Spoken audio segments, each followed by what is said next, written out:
So you, my friends, know how much I love my gardening. Well, let me show you what we've been doing. I have a little cherry tomato right there because I love it close to the house. I get to step out here and pick cherry tomatoes. The heat radiates off the wall, makes it grow crazy. Then I got a little rosemary. We never have luck with rosemary coming back, but this one did. My hydrangeas, and we have another little cherry tomato. I guess just in case I don't have enough with the one. And now I'm going on to a few of my rose bushes. This is my climber. I wasn't sure it was going to do anything.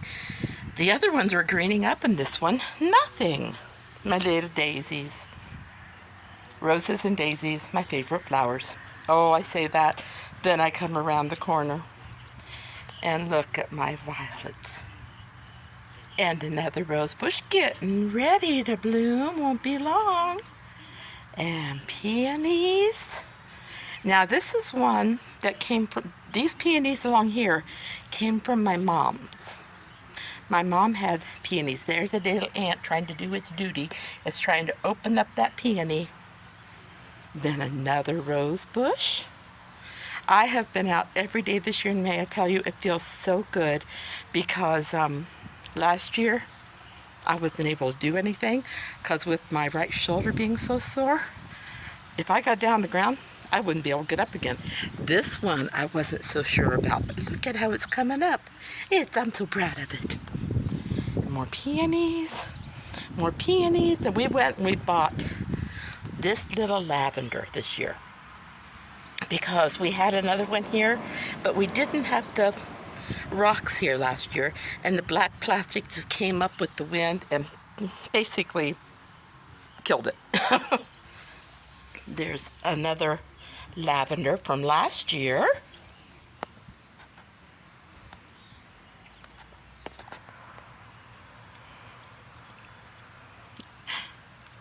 These are my lemon irises. And then we went and we bought some of these little roses because eventually I would like to have roses all through here. And that was one of the little roses we got this year. And there's another one. Oops, sorry. And then this hosta plant came from my mom's. So, you know, when we moved, we make sure that we bring certain plants with us. This is a little rose bush we bought last year. It is just so full of buds. It is lovely. Now, this is not supposed to be a bed of violets, but you will see later what it truly is. The violets were very pretty when we had them there. So this is a little daisy plant that we bought last year, and we put it in our front bed, which is where I am now. And look at it, it's just getting ready to pop. So as most of you know, we moved here from next door last year. A couple of years ago. And these plants that are in this bed, well, no, I can't say that. Some of these plants were here when we moved in, and this peony is so full of blooms every year. It is gorgeous. Now, we put in the snapdragons because that's my son's favorite flower. It used to be, I don't know about it anymore. Then we're trying to make, it's thundering. We're trying to make a little monarch butterfly sanctuary. So we bought a couple different milkweed plants. And I know once they come up, they're going to take over, but that's fine because this bed has a lot of empty space.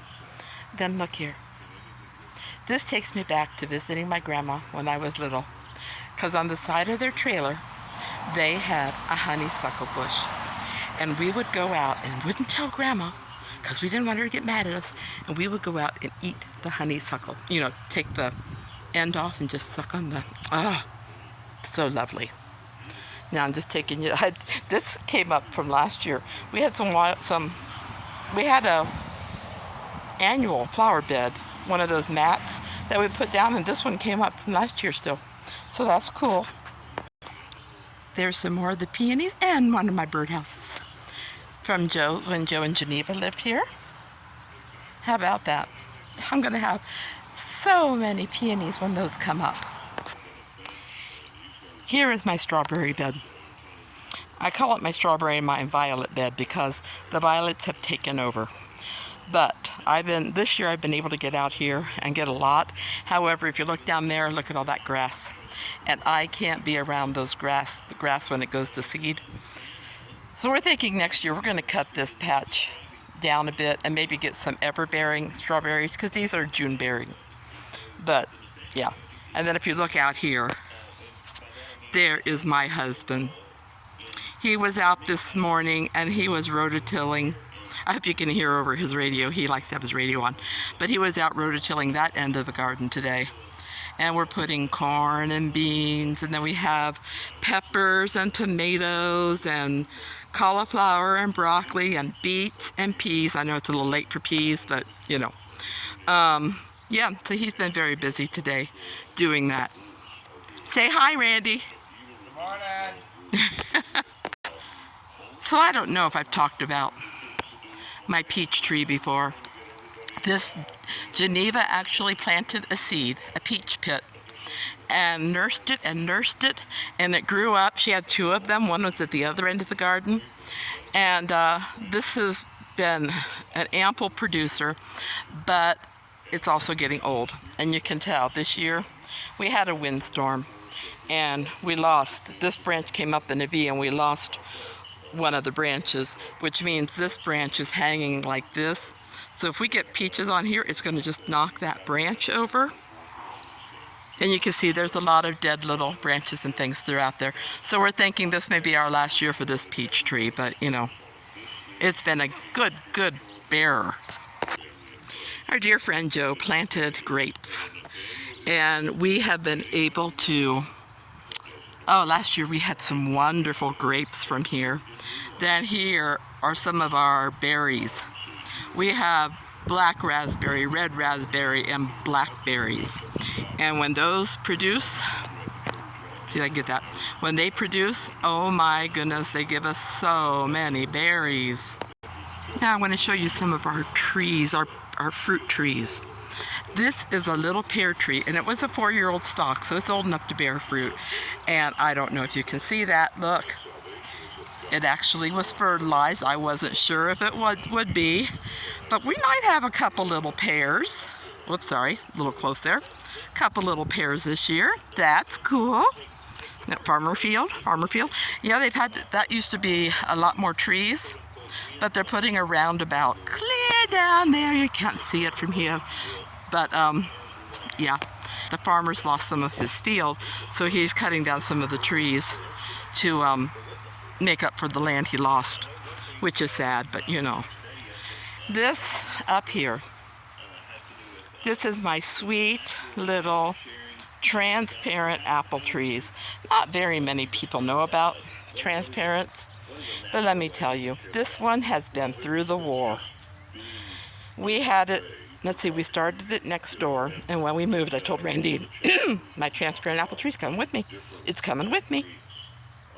Well, every year when it would come up and start producing, the deers would get it before we could. That's why we have the chicken wire around it. But it's been doing so poorly. I don't think it's going to produce anything, so we're thinking, I don't want to tell the plant, but we're thinking this may be its last year. That's what we're thinking. This is where we keep a lot of our fruit, such as currants. And more currants. I'm not sure which ones are red or if we have any white. That one I know is a black currant, and I love that one. Then we got a Lodi tree this year. And so, you know, I told my husband we have to watch, make sure it doesn't blossom, or if it does, we have to take them off. However, we have another apple tree. We have no idea what kind because Joe planted it. And this one, it was so funny because it bloomed mainly from this side of the tree early on, and I told my husband, this is weird, it's not blooming on the other side. Then finally the blooms came on this side. Now there are no blooms right now, but I don't know if you can see them. We actually have some little apples. Yay! More currants. I love currants. My daughter introduced them to me. She came back from the UK when she was in Northern Ireland for a semester, and she was telling me how much she loved currant jam and she loved currants. And so I started looking for currants. We started planting them. Now this is a gooseberry. My father-in-law loves gooseberries, And Randy does too. I'd never had any till his mom made me a gooseberry pie one time. And you can see there's some little currants on there. And I just love gooseberries after that. This is another gooseberry. It's not going to produce because it's brand new this year, but that's okay. That's fine with me. Now, there's no way to eliminate. Excuse the radio trying to talk over me, but I wanted to show you this. It's not plant related, but yet it is because it came from trees. But my husband built or put this together when we lived, in LaPorte, and the kids were just so little. And it's come to all the houses we've lived in since. But then, ouch, sorry, I'm on stones. Ouch. One of the reasons maybe Jesus would send out This, the apostles to I know, the radio's on. This is my swing. You know, And my footstool. But when we moved here, when we were getting ready to move here, the brothers who, you've got an army Joe was their dad, behind you. asked me, what's one thing? If you could only get one thing from the house, what would it be? And I said, the swing. So I got the swing. Look at that sky. We have thunderstorm warnings coming up, so I'm not going to be out here much longer. But I don't know if you remember seeing the pictures of the pink blossoms on the tree. This is that tree. It's a pecan tree. Sorry, I had to tell my husband, because we are not supposed to be able to get pecans on this tree. It's supposed to take 2 of them. And we bought another one, but the same as the apple tree, the deers got to it. And so we didn't know what was going to happen with it this year. But it's supposed to take 2 trees in order to cross-pollinate. And look, I don't know if you can see them, but we have some little pecans. Oh my goodness, am I ever happy. Oh, I love pecans. See if I can get this one in the camera. See, that's a little pecan. Oh my goodness. These are the deer that Joe put in the backyard. They need care. This is the other pecan tree. And we didn't think it was going to make it. In fact, it's got a broken branch right there. But look at how this has leafed out this year. So thrilled. And here's the other end of the garden where he's putting beans and corn and, just all kinds of zucchini and all kinds of things. But I want to show you one more fruit tree. I know I said fruit trees, but I want to show these to you. When we moved in, these were blooming, the lilies of the valleys. And when I was a child in Sunday school, we learned the song, He's a lily of the valley. And so I love my lilies of the valleys. Now, I'm coming up to our little peach tree that isn't very old. It did have a couple fruits on them last year, but the wind pulled them off. I don't know what's on it. It looks like we have rust on this one. That's not good. But there's a little peach. Oh, come on, show the peach. May have to back it up. Yeah, we have a couple little peaches there. We have more up there, but we're gonna have to watch because we also have, I just said it, now I can't remember. These right here, I love these.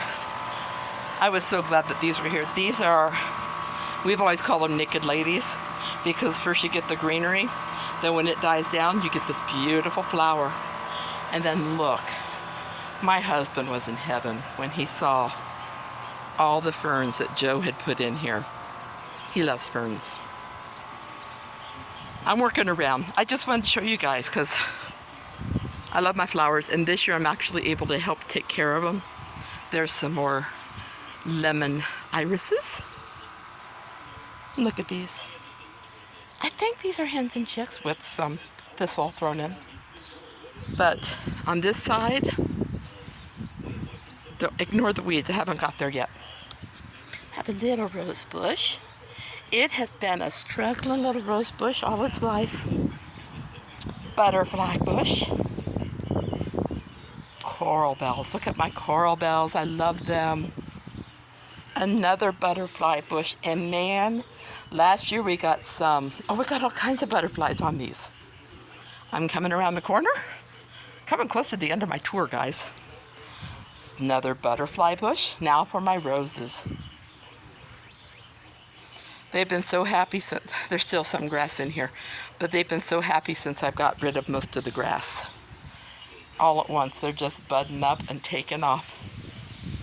I'm not sure. This one has a long stem. That might be from below the graft. I may have to trim that off. I don't know. Because we have a lot of buds right there.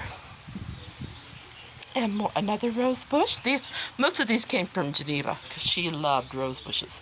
Then, just because we have horrible luck with rosemary too, just like we do with lavender, this year we bought another rosemary and I planted it. It comes up right there. So anyways, oops, sorry. I forgot I can't turn the camera around that way. So anyways, that's my garden, my flowers this year, and our garden. And do I have my work cut out for me? I believe so. There's a little Ginger just waiting for me to come in. She doesn't know there's a thunderstorm coming. Anyways, this may be my whole video. I just wanted to show it to you. So anyways, have a great weekend, and I'll talk to you Tuesday. Bye.